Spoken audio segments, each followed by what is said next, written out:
పఠింపశ్రేష్ఠ గ్రంథము బైబిల్, పఠింపశ్రేష్ఠ గ్రంథము బైబిల్, అనుదినం పఠించిన ప్రేమతో నడుపును. ఓ పఠింపశ్రేష్ఠ గ్రంథము Bible, the best book to read is the Bible. The best book to read is the Bible. If you read it every day, it will help you on the way. Oh, the book is the Bible.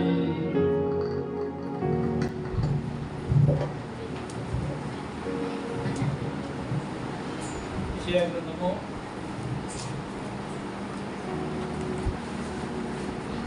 పదమూడవ అధ్యాయం.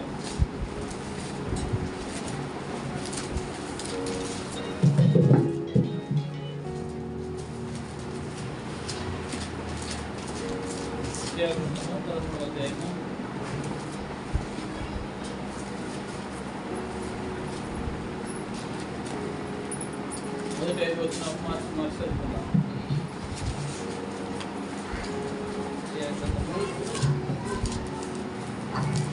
యెషయా గ్రంథము 13వ అధ్యాయము మొదటి 5 వచనాలు మార్చి చదువుకుందాం. ఆమోజు కుమారుడైన యెషయాకు బబులోను గురించి ప్రత్యక్షమైన దేవోక్తి. జనులు ప్రధానుల ద్వారములలో ప్రవేశించుటకు చెట్లు లేని కొండ మీద ధ్వజము నిలబెట్టుడి, ఎలుగెత్తి వారిని పిలువుడి, సంజ్ఞ చేయుడి. నాకు ప్రతిష్ఠితులైన వారికి నేను ఆజ్ఞయించి ఉన్నాను. నా కోపము తీర్చుకొనవలనని నా పరాక్రమశాలను పిలిపించి ఉన్నాను. నా ప్రభావం బట్టి హర్షించు వారిని పిలిపించి ఉన్నాను. బహుజనుల ఘోష వలె కొండలోని జన సమూహము వలన కలుగు శబ్దము వినుడి. కూడుకొను రాజ్యముల జనములు చేయు అల్లరి శబ్దము వినుడి. సైన్యములకు అధిపతి యెహోవా యుద్ధమునకై తన సేనను వ్యూహక్రమంగా ఏర్పరుస్తున్నాడు. సర్వలోకమును పాడు చేయుటకై ఆయన దూరదేశం నుండి ఆకాశ దిగంతముల నుండి యెహోవాయును ఆయన క్రోధము తీర్చు ఆయుధమును వచ్చుచున్నారు. ప్రార్థన చేసుకుందాం. ప్రేమ నమ్మకం గల మా పరలోకపు తండ్రి, గొప్పగల ప్రభువా, నీ ఘనమైన ఉన్నతమైన హెచ్చింపబడిన నామమునకు వందనాలు, స్తోత్రాలు, కృతజ్ఞతాస్తుతులు చెల్లించుకుంటున్నాం. గడిచిన వారమంతా నీ రెక్కల చాటున మమ్మల్ని భద్రపరిచి కాచి కాపాడి మరి యొక్క ప్రభు దినములో మమ్మల్ని ప్రవేశపెట్టినారు. అందుని బట్టి నీకు స్తోత్రాలు, వందనాలు. ఈ దినము నాయన నీ సన్నిధిలో చేరి నిన్ను ఆరాధించుకున్నటకు, నీ శరీరకాలు పాలు పంచుకున్నటకు మమ్మల్ని నడిపించినందుకే వందనాలు ప్రభువా. మరి వాక్యపు వెలుగులో మా విశ్వాస జీవితాన్ని పరీక్షించుకొని సరి చేసుకుని యోగ్యమైన విధానంలో ఈ శరీరకాల్లో పాలు పంచుకున్నట్టుకు మాకు అర్హతను దయచేయమని ప్రార్థిస్తున్నాం. పరలోకం నుండి మీరు మాట్లాడే ప్రతి లేఖన భావము వినగలిగిన చెవులు, గ్రహించగలిగిన మనసు మాకు అందరికీ దయచేయండి. దేవా, ఈ సన్నిధిలో భయము మనకు క్రమముగా మర్యాదగా జరిగించుకు సహాయం చేయమని కూడిక సావాసమంతని హస్తగతం చేసుకొని యేసుక్రీస్తు ప్రభు నామమున ప్రార్థించి వేడుకుంటున్నాం తండ్రి, ఆమేన్. ప్రియమైనటువంటి దేవుని బిడ్డలారా, పోయిన వారం కూడా మనం యెషయా గ్రంథంలో నుండే చూసుకున్నాం. యెషయా అనే పేరుకు అర్థం ఏంటి?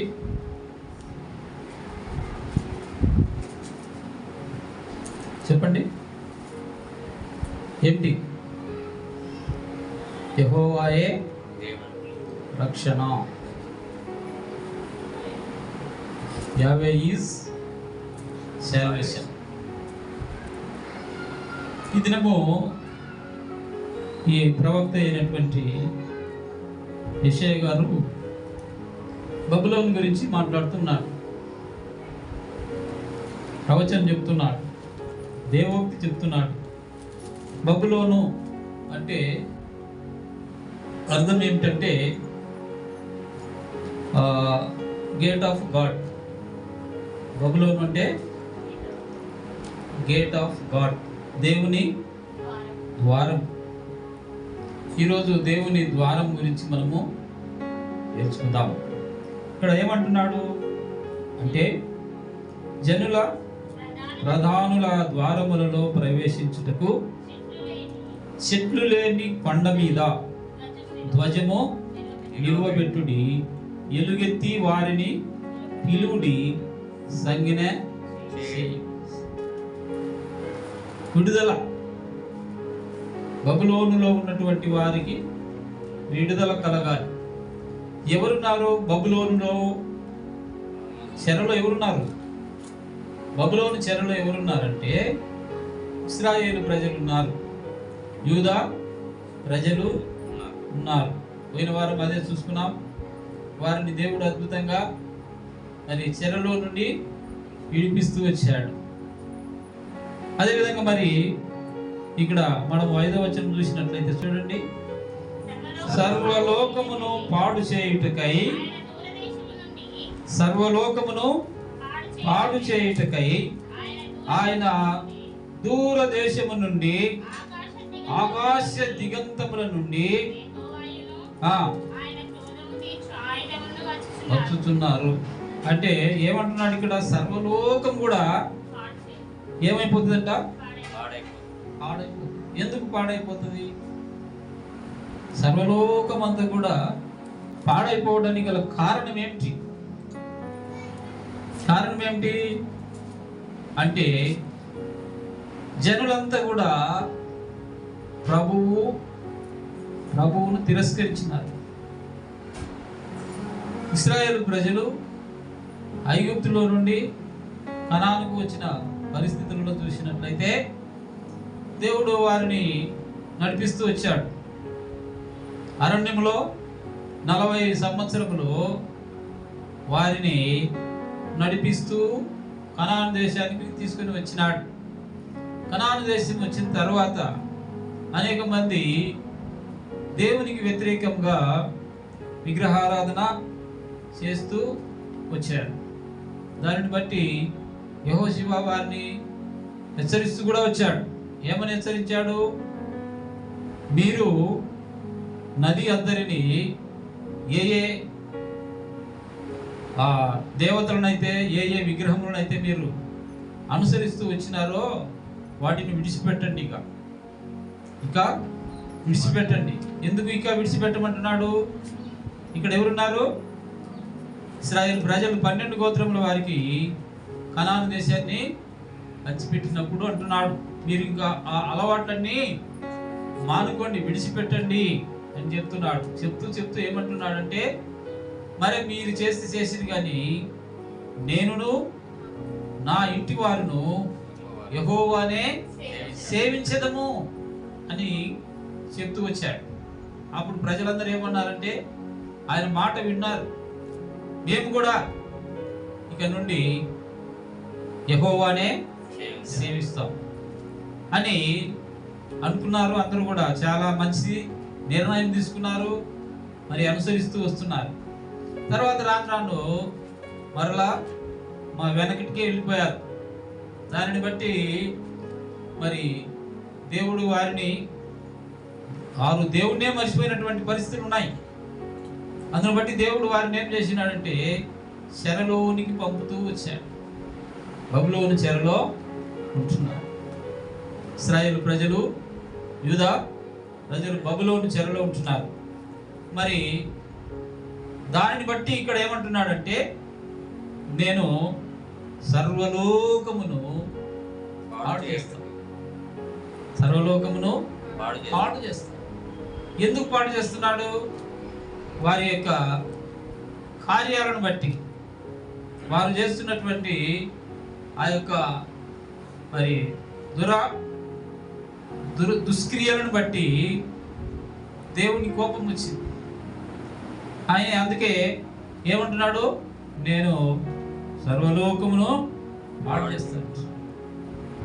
న్యాయాధిపతులు 6వ అధ్యాయం 6వ వచనంలో చూసినట్లయితే న్యాయాధిపతుల గ్రంథము 6వ అధ్యాయము 6వ వచనం చూడండి ఒకసారి. దేశమును పాడు చేయుటకు వారు దానిలోనికి వచ్చిరి.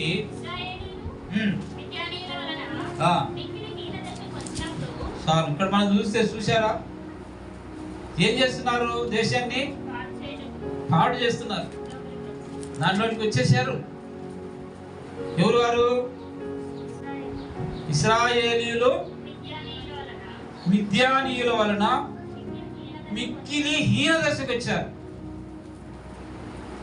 మిద్యానీయులు ఇశ్రాయేలు ప్రజలు హీన దశకు తీసుకొని వచ్చారు. వాళ్ళు మిద్యానీయులు చేస్తున్నటువంటి హేయ క్రియలను బట్టి ఇశ్రాయేలు ప్రజలు హీన దశకు వచ్చేసారు. అంటే వాళ్ళు కూడా అందులో పాలు పంచుకున్నారేమో. దానిని బట్టి దేవుడు లోకాన్ని, దేశాన్ని పాడు చేయాలనుకుంటున్నాడు. ఇర్మియా గ్రంథంలో కూడా మనం చూస్తాం. చూడండి, ఇర్మియా గ్రంథము 51వ అధ్యాయము 55వ వచనం చూడండి. ఇర్మియా గ్రంథము 51వ అధ్యాయము 55వ వచనం. చూసారా? యెహోవా బబులోనును పాడు చేయుచున్నాడు. దాని ఘోషణను అణిచివేస్తూ ఉన్నాడు.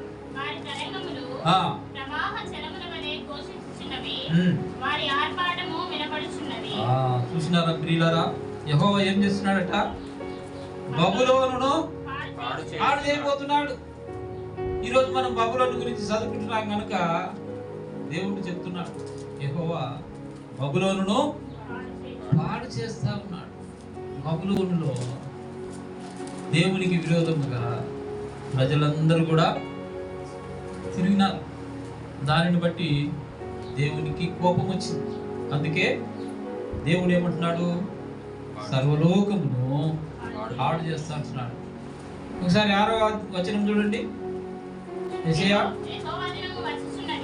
యెహోవా దినము వచ్చుచున్నది, ఘోషించుడి, అది ప్రళయము వలె సర్వశక్తుడగు దేవుని యొద్ద నుండి. ఎక్కడ నుండి వస్తుందంటండి? ఎలా వస్తుందంట? ప్రళయము వలె వస్తుందంట. యెహోవా దినము వచ్చుచున్నది, ఘోషించుడి, అది ప్రళయము వలె సర్వశక్తుడగు దేవుని యొద్ద నుండి వచ్చుచున్నది. అందుచేత బాహువులన్నీ దుర్బలమగును, ప్రతి వాని గుండె కరిగిపోవును, జనులు విభ్రాంతి చెందుదురు. కనుక యెహోవా దినం వస్తుంది. యోవేలు గ్రంథం చూడండి ఒకసారి. యోవేలు గ్రంథం 1వ అధ్యాయము, యోవేలు 1:15వ వచనం చూడండి.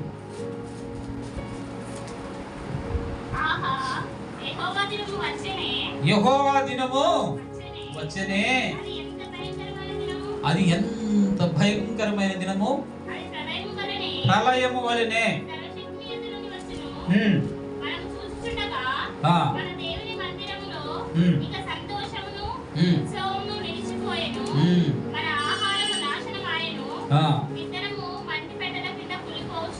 చూడండి ప్రియులారా, యెహోవా దినము వచ్చింది అంతే. యెహోవా దినము వచ్చనే. ఆహా, యెహోవా దినము వచ్చనే. అది ఎలా ఉంటదంటే భయంకరమైన దినము, ప్రళయములే. కనుక మనము ఇప్పుడు అలాంటి దినాలలో ఉంటున్నాం. అంత్య దినాలలో, చివరి దినాలలో మనం ఉంటున్నాం. మన జీవితాలను సరి చేసుకోవాల ప్రియులారా. ప్రభు యొక్క రెండవ రాకడ సమీపముగా ఉన్నది. మరి ఆ దినం ఎలా ఉంటుందంట? భయంకరమైన ప్రళయ దినం. అది ఎక్కడి నుండి వస్తుంది తెలుసా? సర్వశక్తుడగు దేవుని యొద్ద నుండి వస్తుంది. అక్కడ నుండి వస్తుంది. దేవుని యొద్ద నుండే ఈ ప్రళయం రాబోతూ ఉంది. దాని నుండి మనం తప్పించుకోగలమా? ఎలా తప్పించుకోగలము? మనకు కలిగినది ఏది కూడా దాని నుండి మనలను తప్పించలేదు. మరి ఏం తప్పిస్తుంది? ఏం తప్పిస్తుంది అంటే మనకు కలిగి ఉన్న రక్షణ. ఏమిటండి? మనకు కలిగి ఉన్న రక్షణ మాత్రమే తప్పించగలదు. కాబట్టి మరి నిన్ను దేవుడు రక్షించుకున్నాడు. కాబట్టి ఏ ప్రళయం వచ్చినా, ఏ అంతం వచ్చినా నేను భయపడను అన్నది నిరీక్షణ కలిగి ఉండాలి. అనే నిరీక్షణ కలిగి ఉండాలి. ఆ నిరీక్షణ కలిగి ఉండాలంటే మనకు ఆధారం ఏమిటి? రక్షణ. రక్షించబడిన మన జీవితాలను సరి చేసుకుంటూ ముందుకెళ్ళాలి. తర్వాత ఎదురు చూస్తూ ఉండాలి. ప్రభు యొక్క రక్షణ రాకడ కొరకు మనం ఏం చేయాలా? ఎదురు చూసే వారంగా ఉండాలి. కనిపెట్టే వారంగా ఉండాలి. నిరీక్షణ కలిగి ఉండాలి. నిశ్చయత కలిగి ఉండాలి. నిశ్చయతకు నిరీక్షణకు తేడా ఏముంది? నిరీక్షణ అంటే ఏంది? నిశ్చయత అంటే నిశ్చయత అంటే ఖచ్చితం. అంతేగా. నీకు నిరీక్షణ కాదు కావాల్సింది, నీకు నిశ్చయత కలిగి ఉండాలి. ఒక విశ్వాసికి నిరీక్షణతో పాటు నిశ్చయత కలిగి ఉండాలి. ప్రభు ఎప్పుడు ఏమొచ్చినా నన్ను కాపాడుతాడు, నేను భయపడను అన్నటువంటి నిశ్చయత కలగాలి. నిశ్చయత కలిగి ఉండి ఆయన రాకడ కొరకు నిరీక్షణ కలిగి ఉండాలి. అది 7వ వచనం చూడండి. అందుచేత ప్రతి వాని గుండె కరిగిపోవును, జనులు విభ్రాంతి నొందుదురు.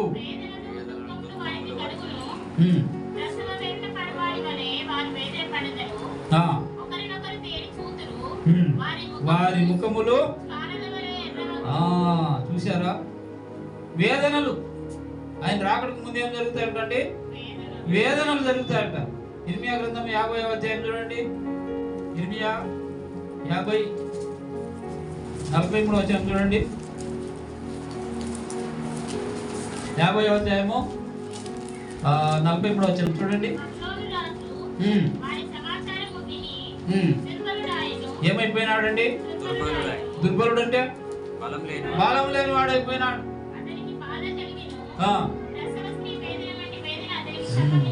చూశారండి? ఎవరికి? బబులోను రాజుకు ప్రసవ స్త్రీ వేదన లాంటి వేదన కలిగింది. ఇంకా చూడండి ఆదికాండము 12వ అధ్యాయము 17వ వచనం. ఆదికాండం. అయితే యెహోవా అబ్రహాము భార్య అయిన శారాయిని బట్టి ఫరోను అతని ఇంటి వారిని మహావేదనల చేత బాధించెను. చూశారండి? అబ్రహాము కనాను దేశంలో ఉన్నప్పుడు కరువు వచ్చింది. కరువు వస్తే అతడు ఐగుప్తుకి వెళ్ళాడు. ఐగుప్తులో మరి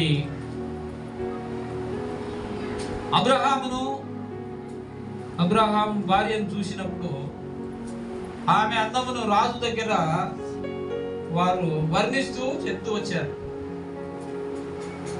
ఆ మాటను బట్టి రాజు ఏం చేసినాడంటే ఆమెను తీసుకురమ్మని ఆజ్ఞయించినాడు.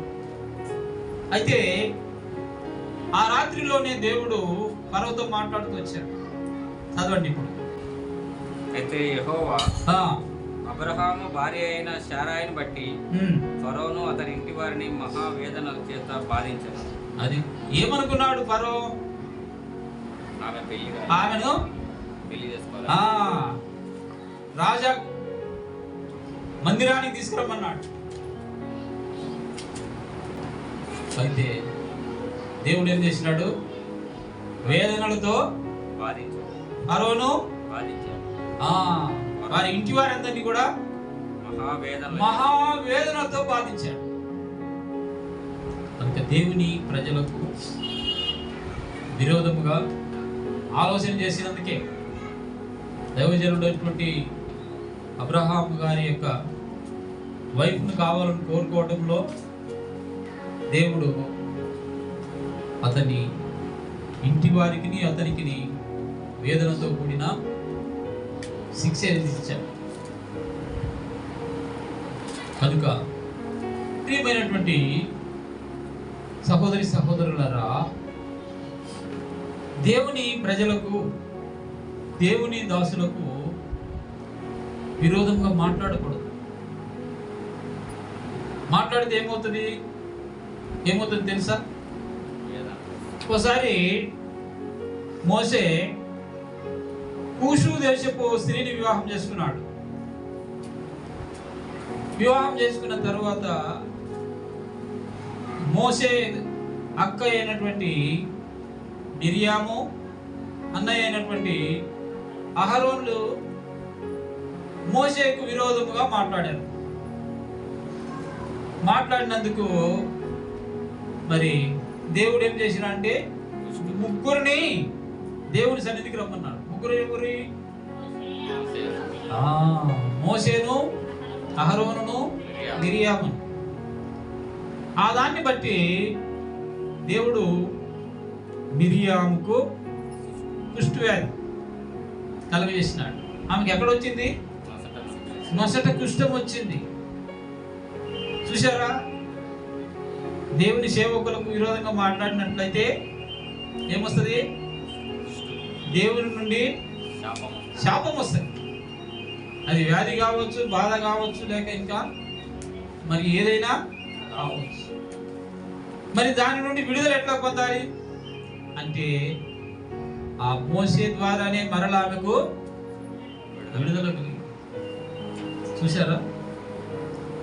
ఏ మోసేకు వ్యతిరేకంగా వారు మాట్లాడారో ఆ మోసేనే మరలా దేవుని సన్నిధిలో ఆమె గురించి మొరపెట్టినప్పుడు దేవుడు ఆమెకు స్వస్థత అనుగ్రహిస్తూ వచ్చాడు కదా.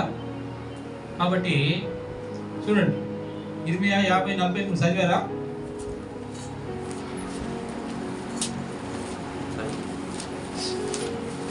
చూడండి మళ్ళొకసారి.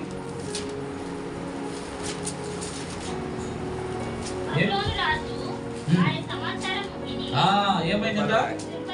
దుర్బలుడైపోయినాడు, బాధ కలిగింది, అసవస్తి వేదన వంటి వేదన వచ్చింది. గొప్ప వేదన.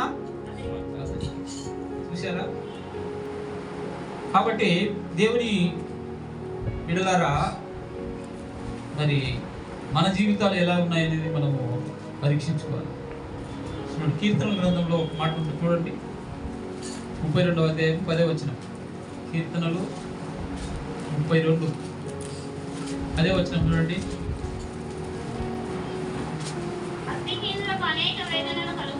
ఎవరికండి? భక్తిహీనులకు అనేక వేదనలు కలుగుతున్నవి.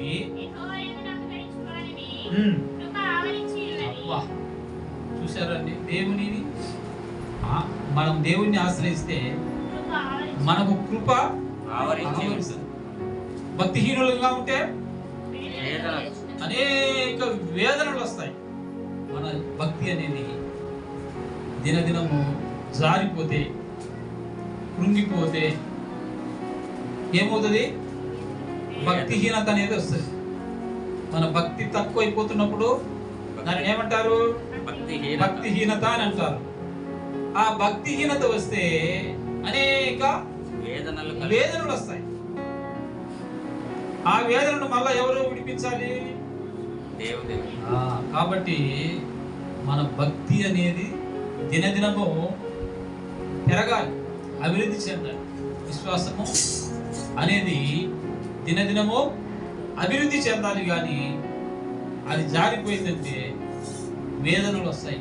గుర్తుపెట్టుకోండి, మహా వేదనలు వస్తాయి. చూడండి 9వ వచనం చదవండి. యెహోవా దినము వచ్చుచున్నది, దేశమును పాడు చేయుటకును పాపులను బొత్తిగా దానిలో ఉండకుండా నశింపజేయుటకును క్రూరమైన ఉగ్రతతోను ప్రచండమైన కోపముతోను అది వచ్చును. ఎలా వస్తుందంట? ఎలా వస్తుందంట? క్రూరమైన ఉగ్రత, యెహోవా దినము వచ్చుచున్నది. యెహోవా దినము వచ్చుచున్నది. అది ఏం చేస్తుంది? దేశమును పాడు చేసేదిగా ఉంటుంది. యెహోవా దినము వస్తుందండి, అది దేశమును పాడు చేస్తుంది. మనం ఎక్కడ ఉన్నాం? దేశంలో ఉన్నాం. మరి దేశమును పాడు చేస్తే మనం కూడా పాడైపోవాలి. ఎప్పుడు పాడైపోతావు అంటే నీవు భక్తిహీనుడా అయితే, ఆయనను ఆశ్రయించకపోయినట్లయితే, నీకు రక్షణ లేనట్లయితే, నువ్వు విశ్వాసి కానట్లయితే ఏమైపోతుంది? బొత్తిగా నశించిపోతాం. అదే ఉంది చూడండి. దేశమును పాడు చేయుటకును పాపులను బొత్తిగా దానిలో ఉండకుండా చేయుటకును, పాపులను బొత్తిగా దానిలో దేనిలో? దేశములో ఉండకుండా నశింపజేయుటకు యెహోవా దినము వచ్చుచున్నది. మరి ఎట్లా? పరిస్థితి ఏంటి అంటే అక్కడ పాపులను అనింది. ఏముందండి? పాపులను బొత్తిగా దానిలో నుండకుండా నశింపజేస్తాడు. ఎవరిని? పాపులు అంటే ఎవరు పాపులంటే? రక్షణ లేని వారు, యేసు ప్రభువును ఎరుగని వారు, సొంత రక్షకుడుగా అంగీకరించకుండా ఉన్నటువంటి వారు, లోకములో ఉన్న వాటిని అనుసరిస్తూ శరీరాశ, నేత్రాశ, జీవపు డంబము కొరకు పరుగులిడుచున్నటువంటి వారు తర్వాత దేవుని ఆజ్ఞను గైకొనక అతిక్రమించినటువంటి వారందరికీ ఏం రాబోతుందట? నాశనం రాబోతుంది. పాపులను బొత్తిగా దానిలో ఉండకుండా నశింపజేయుటకు అని అంటున్నాడు. అది యేసు ప్రభు ఎందుకు వచ్చాడండి? పాపులను రక్షించుటకు క్రీస్తు యేసు ఈ లోకానికి వచ్చాడు. పాపిగా ఉన్నప్పుడు నిన్ను రక్షించుటకు ప్రభువు ఈ లోకానికి వచ్చినాడు. వచ్చి ఏం చేసినాడు?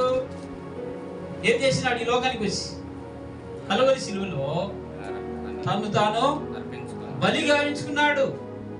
నీ కొరకు ఆయన బలి అయి ఆ పాపము నుండి నీకు విడుదల కలుగజేసి బొత్తిగా నువ్వు నాశనం కాకుండాకై ఆయనే బలియాగమై రక్తమంతా కార్చి ఆ రక్తములో నీ పాపములు కడిగినాడు.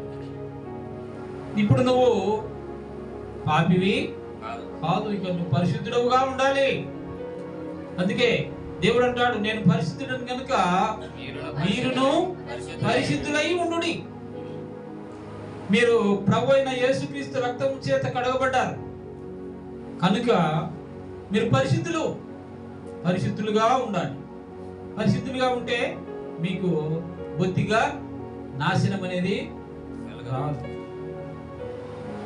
మరి ఆ పరిశుద్ధతను విడిచి లోకంలో కలిసి ఇష్టానుసారమైన జీవితం జీవిస్తే దేవునికి కోపం వస్తుంది. కోపం వచ్చి ఏమంటున్నాడు?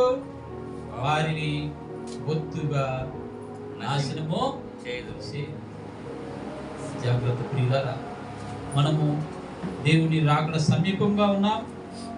నేడో రేపు ఆయన రాకడ రావచ్చు. కనుక మనం ఎలా ఉండాలి? మనము సిద్ధపడి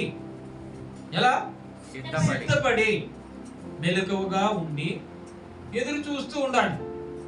ఆయన ఏ రాత్రి వేళ వచ్చి నీ తలుపు కొడతాడో నువ్వు మెలకువగా ఉండాలి.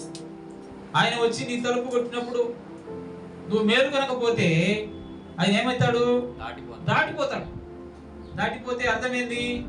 నిన్ను విడిచినాడు అని అర్థం. నిన్ను విడిచిపెట్టిపోయినాడు. అప్పుడు విడివబడిన వారికి బొత్తిగా నాశనం కలుగుతుంది. కనుక దేవుని బిడ్డలారా, మన విశ్వాస జీవితంలో ఆయన మనల్ని రక్షించుకున్నటువంటి ఆ ఉద్దేశం ఏమిటి అనంటే, ఆయన సంకల్పం ఉన్నది మన పక్షంగా. జగత్తు పునాది వేయబడక మునిపే దేవుడు మనలను క్రీస్తులో ఏర్పరచుకున్నాడు. నువ్వు దేవుని సంకల్పంలో ఉన్నావు. నీవు దేవుని సంకల్పంలో ఉన్నావు. అంత మాత్రమే కాదు, తల్లి గర్భములో రూపింపబడక మునిపే దేవుని కన్నులు నీవు చూశావు. నీవు పిండముగా రూపింపబడక మునిపే ఆయన కన్నులు నిన్ను చూసి ఉన్నాయి. అంటే ఆయన సంకల్పంలో నువ్వు ఉన్నావు కనుకనే రక్షించబడ్డావు. కాబట్టి ఆయన ఇచ్చినటువంటి ఆ రక్షణను నిర్లక్ష్యం చేయకూడదు. ఇంత గొప్ప రక్షణను నిర్లక్ష్యం చేసిన ఎడల ఎలాగ తప్పించుకుంటావు చెప్పండి? దేవుని రక్షణను నిర్లక్ష్యం చేస్తే మనం తప్పించుకోలేము. ఇక దేని నుండి అంటే ఆయన ఉగ్రత నుండి. చూడండి, క్రూరమైన ఉగ్రతతోను ప్రచండమైన కోపంతోను అది వచ్చును. ఆయన ఉగ్రత నుండి, కోపం నుండి తప్పించుకోలేవు. కాబట్టి చూడండి, జెఫన్యా గ్రంథం 1:15 ఇంతకుముందు చూసినట్లుంది. చూడండి, జెఫన్యా 1:15. ఆ దినము ఉగ్రత దినం.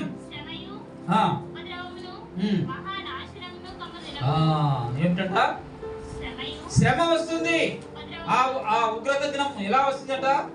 శ్రమతో కూడుకున్నది, ఉపద్రవము, మహానాశనంతో కూడుకున్నటువంటిది. చూశారా? ఆ దినం అంత మహా ఉగ్రతతో రాబోతుంది.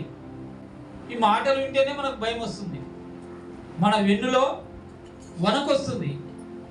నిజంగా దాన్ని అనుభవిస్తే ఎలా ఉంటుంది ఒకసారి ఆలోచన చేయండి. ఆ ఉగ్రత గురించి మనం వింటుంటేనే మనకు భయం వేస్తుంది. మరి దానిలో ఒకవేళ మనం పాల్గొంటే ఎలా ఉంటుంది మన పరిస్థితి? ఎవ్వరు కూడా దాని నుండి తప్పించలేరు. తప్పించే వ్యక్తి ఒకే ఒకడు, ఆయనే ప్రభువైన యేసుక్రీస్తు. ఆయనను నమ్ముకున్నట్లయితే, ఆయన ఎందుకు విశ్వాసం ఉంచినట్లయితే, పాపాలు ఒప్పుకొని రక్షణ పొంది మారు మనసు పొంది బాప్తీసం తీసుకున్నట్లయితే దాని నుండి తప్పించుకోగలుగుతాం. లేకపోతే తప్పించుకోలేము. మనం అనుకోవచ్చు, నేను ధనవంతుణ్ణి, నాకెంతో ధనం ఉంది, డబ్బు ఉంది, అంతస్తు ఉంది, అధికారం ఉంది, హోదా ఉంది, దాని నుండి నేను నా డబ్బు ద్వారా, నా ధనం ద్వారా దాన్ని తప్పించుకోగలను అంటే ఆ దినమున నీ బంగారము నిన్ను రక్షించలేదట. నీ బంగారము నిన్ను రక్షించలేదు, నీ ధనము నిన్ను రక్షించలేదు, నీకు కలిగినది ఏది కూడా నిన్ను రక్షించలేదు. కేవలము ప్రభువైన యేసుక్రీస్తునందు రక్షణ పొందితే ఆ రక్షణే నిన్ను కాపాడుతుంది. అది వచ్చిన చూడండి, ఆకాశ నక్షత్రములను నక్షత్ర రాసులను తమ వెలుగు.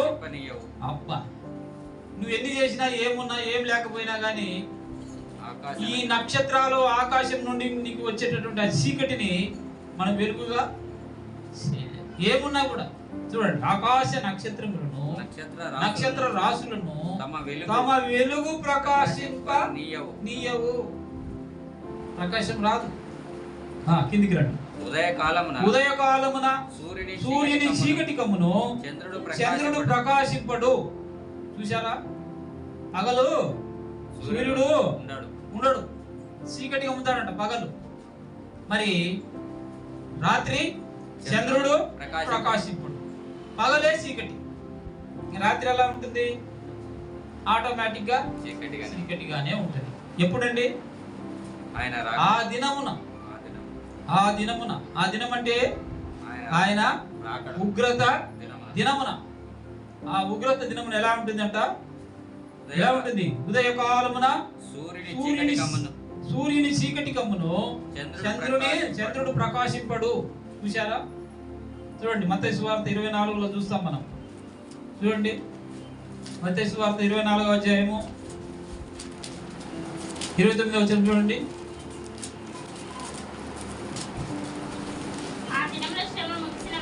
ఆ దినముల శ్రమ ముగిసిన వెంటనే చీకటి ఏం చేస్తాడంటే? చీకటి సూర్యుని కమ్మును, చంద్రుడు కాంతినీయుడు. ఆకాశంలో ఉన్న నక్షత్రములు రాలిపోతాయి.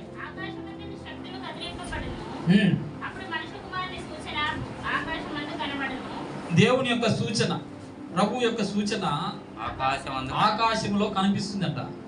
ఎప్పుడండి? ఎప్పుడంటే సూర్యుడు చీకటి కమ్ముతాడు, చంద్రుడు కాంతినీయుడు, ఆకాశంలో ఉన్నటువంటి నక్షత్రాలు రాలిపోతాయి, ఇంకా శక్తులు కదిలించబడతాయి. అప్పుడు మనుష్య కుమారుడు సూచన ఆకాశంలో కనబడుతుంది, ఆయన యొక్క సూచన. అప్పుడు మనుష్య కుమారుడు మహాప్రభావముతోను మహామహిమతోను ఆకాశ మేఘారూఢుడై వచ్చుట చూచి భూమి మీద ఉన్న సకల గోత్రముల వారు ఏం చేస్తారట? రొమ్ము కొట్టుకొందురు. చూశారా? అయ్యో అయ్యో అయ్యో అని రొమ్ము కొట్టుకుంటారు. ఆయన వచ్చినప్పుడు, మధ్యాకాశంలోకి వచ్చినప్పుడు సంఘం ఏం చేస్తుంది? ఎత్తపడుతుంది. సంఘం ఎత్తబడడం చూసినప్పుడు విడువబడినటువంటి వారు రొమ్ము కొట్టుకుంటారు, అయ్యో అయ్యో అయ్యో అని. ఇప్పటిదాకా ఆయన చెప్పిన మాట నేను వినలేదే, ఇప్పుడు నాకు ఈ గతి పట్టిందే, నేను ఏం చేయాలి అని చెప్పేసి ఏం చేస్తారట? రొమ్ము కొట్టుకొని ఏడుస్తారు.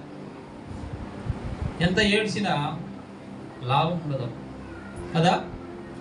అందుకనే క్రైస్తవ విశ్వాస జీవితం అంటే ముందుగానే ప్రిపేర్ అయి ఉండటం. ఏమై ఉండాలండి? ప్రిపేర్ అయి ఉండాలి, సిద్ధపడాలి, తర్వాత ఎదురు చూడాలి, తర్వాత ఆయన వచ్చినప్పుడు ఎదుర్కోవాలి. సిద్ధపడాలి, మెలుకోగలిగి ఉండాలి, ఆయన వచ్చినప్పుడు ఎదుర్కోవాలి. ఆయన వచ్చినప్పుడు ఎదుర్కోవడం అంటే ఏంటి? ఆయన మహామహిమతో దిగి వచ్చినప్పుడు మనం ఏం చేయాలి? మనం సిద్ధపడి ఉండి, నిరీక్షణ కలిగి ఉండి, మెలుకోగలిగి ఉండి ఉన్నట్లయితే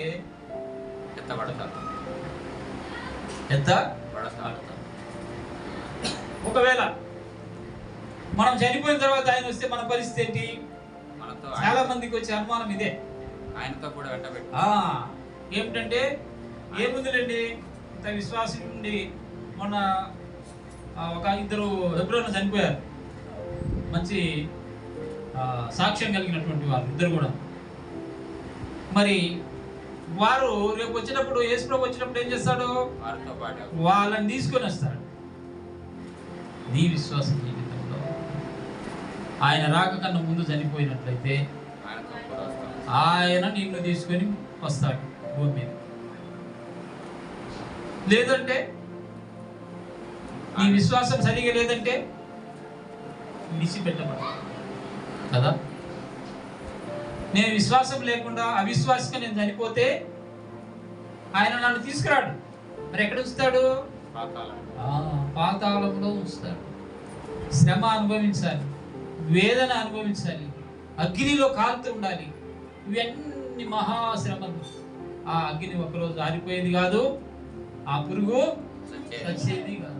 యుగ యుగములు దాంతో కాలుతూనే ఉండాలి. అందుకని మనము దేవుని యందు విశ్వాసం ఉంచాలి. ఆయన ఎప్పుడు వచ్చినా కూడా నేను రెడీ ఉన్నాను, ఇప్పుడు వచ్చినా కూడా నేను రెడీ అన్నట్టుండాలి. అంతేగాని చూసి ఒక ఆయన ఒక బస్ స్టాండ్లో కూర్చున్నాడంట, బస్సు కోసం చూస్తూ ఉన్నాడు, వేచి ఉన్నాడు. ఇంకా రాలే బస్సు రాలేదని ఏం చేసిండు, ఇంకా ఈరోజు బస్సు వచ్చేటట్టు లేదులే అని ఏం చేసిండు, ఇంటికి వెళ్ళిపోయాడు. అంటే నిరాశ. విశ్వాస జీవితంలో కూడా కొంతమంది అలాగే ఉంటారు. ఇంకేమొస్తాడండి, ఈ భూమి పుట్టినప్పటి నుంచి అంటనే ఉన్నారు కదా, ఇంకేమొస్తాడు రాడులే అని ఏం చేస్తారు, నీరసం వచ్చేసి విశ్వాసం సన్నగిల్లిపోయి వదిలిపెట్టేసేస్తారు. అప్పుడే వస్తాడట దేవుడు. ఆ బస్సు చూసి వెనక్కి వచ్చినాడు, కొంచెం వెనక తిరిగి కొంత దూరం వచ్చినాక బస్సు వచ్చేసి అప్పుడేంటి పరిస్థితి, ఇట పోయి బస్సు ఎక్కలేడు, ఇంటికి పోవడానికి అది అంత కఠినంగా ఉంటుంది. కనుక మన జీవితాలలో రాకడనే రైలు బండి వస్తుందట, రాకడనే రైలు బండి వస్తుంది. మరి ఏం చేయాలి,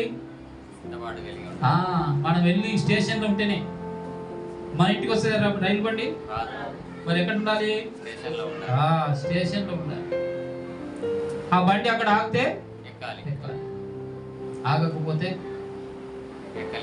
ఆగకపోతే అయిపోయి. నీ కోసమే బండి వస్తే ఆగుతుంది, నీ కోసమే ఆ బండి వస్తే ఆగుతుంది తప్పకుండా. నీ కోసం కాకపోతే ఆగదు. అది గుర్తుపెట్టుకోండి. అదే వచ్చిన 9 చూసారా, అదే వచ్చిన ఆకాశ నక్షత్రములు నక్షత్ర రాశులను తమ వెలుగు ప్రకాశింపనీయవు, ఉదయకాలమున సూర్యుని చీకటి కమ్మును, చంద్రుడు ప్రకాశింపడు. చూడండి, 1 పేతురు పత్రిక 4వ అధ్యాయం 7వ వచనం చూడండి. 1 పేతురు పత్రిక 4వ అధ్యాయము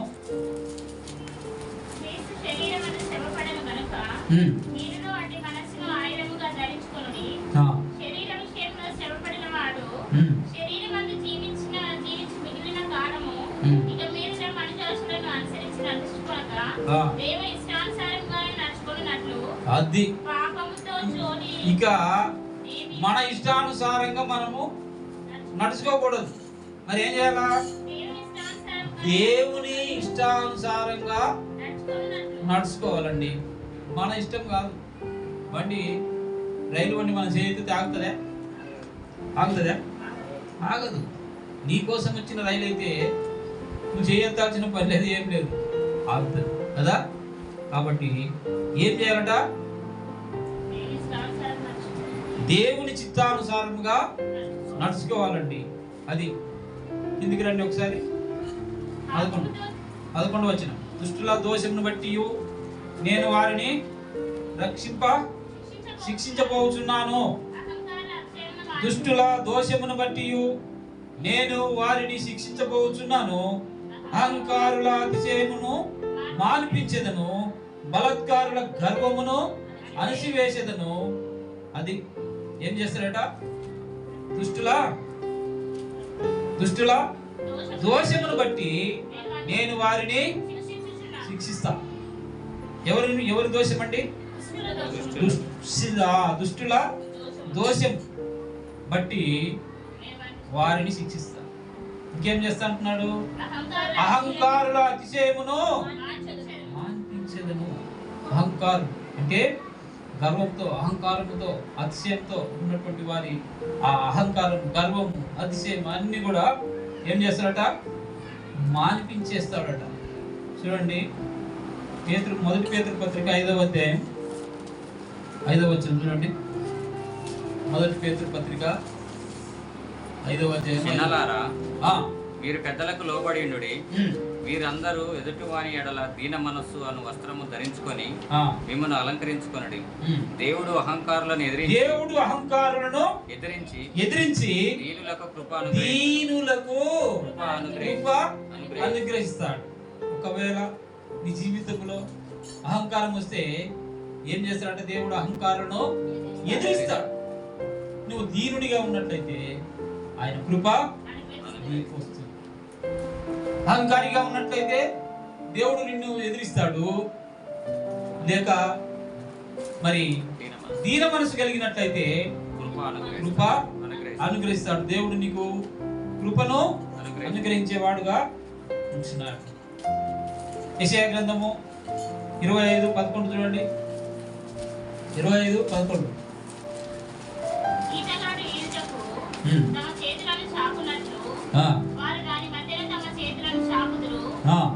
వారు ఎన్ని తంత్రములు పన్నినను యెహోవా వారి గర్వమును ఎన్నెన్న చెయ్యి.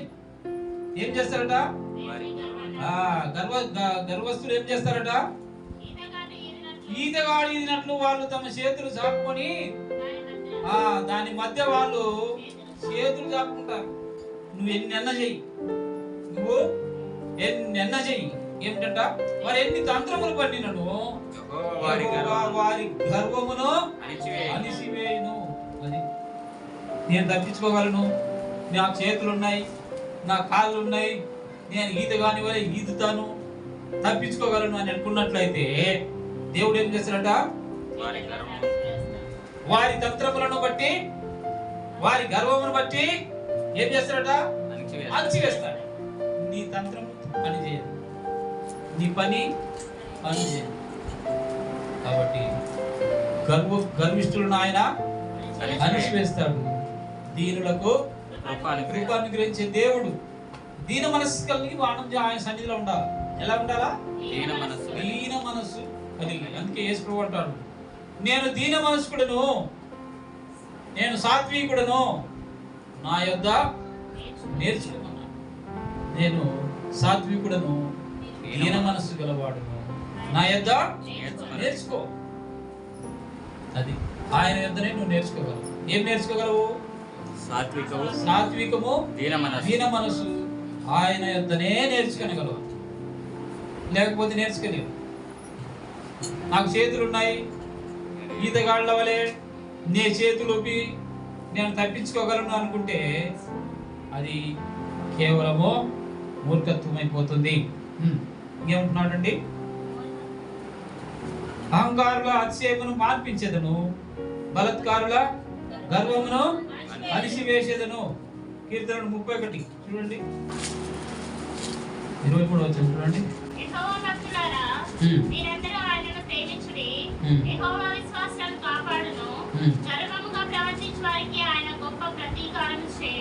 యెహోవా భక్తులారా మీరందరూ ఆయనను ప్రేమించండి. లేకపోతే ఏమవుతుందట? గర్వంగా ప్రవర్తించిన యెడల ఆయన ప్రతీకారము చేస్తాడు. కాబట్టి దేవుని సన్నిధిలో మన గర్వము, మన అహంకారము, మన అతిశయము విడిచిపెట్టాలి. అవి పనిచేయవు, అవి పనిచేయవు. నీకున్న గర్వాన్ని ఏం చేస్తా అంటున్నాడు? అణచివేస్తా అంటున్నాడు. నువ్వు దీనుడుగా ఉన్నట్లయితే నీకు కృప అనుగ్రహిస్తా అంటున్నాడు. చూడండి 13వ వచనంలో, సైన్యములకు అధిపతి యెహోవా ఉగ్రతకు ఆయన కోపాగ్ని దినమును ఆకాశము వణుకునట్లు భూమి తన స్థానము తప్పునట్లు నేను చేసేదను. ఇదే యెహోవా వాక్కు. ఏం చేస్తానట? భూమి తన స్థానము తప్పునట్లు నేను చేసేదను అంటున్నాడు. భూమి ఉండదట, తన స్థానాన్ని తప్పిపోతుందట. భూమి తన స్థానాన్ని తప్పిపోయేదిగా చేస్తాడంట.